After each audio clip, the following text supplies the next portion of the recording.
Welcome to our channel. Today we how to configure Cloudflare Workers for AI API routing step by step clearly. Start by logging into your Cloudflare account.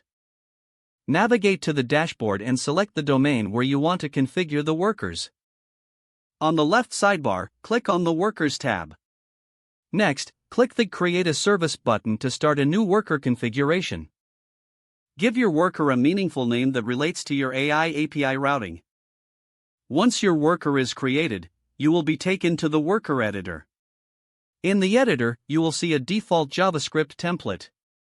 Remove the default code and prepare to define your API routing logic. Now, begin by using the fetch function to handle incoming requests. Add an event listener for the fetch event. Inside the event listener, retrieve the request details, including the URL. Decide how you want to route requests to different AI APIs based on the URL path. Use conditional statements to determine the target API for each request. Construct the new request to the chosen AI API using the original request details.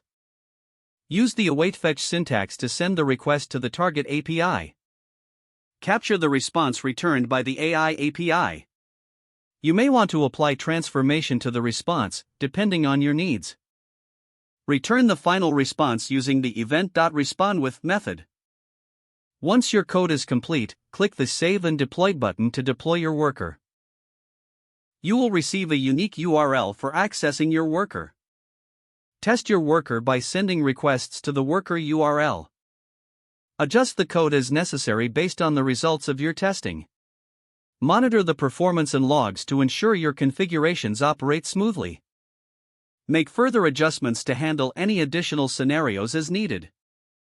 If the page does not load, refresh the browser or try again in a private or incognito window. Make sure you are using the correct email address, then retype it carefully to avoid small typos. If your password is not accepted, use the reset option and create a new strong password you can remember. Check your spam folder for verification or security emails, then complete any requested confirmation steps. Don't forget to like this video and subscribe to our channel for more step-by-step tech guides.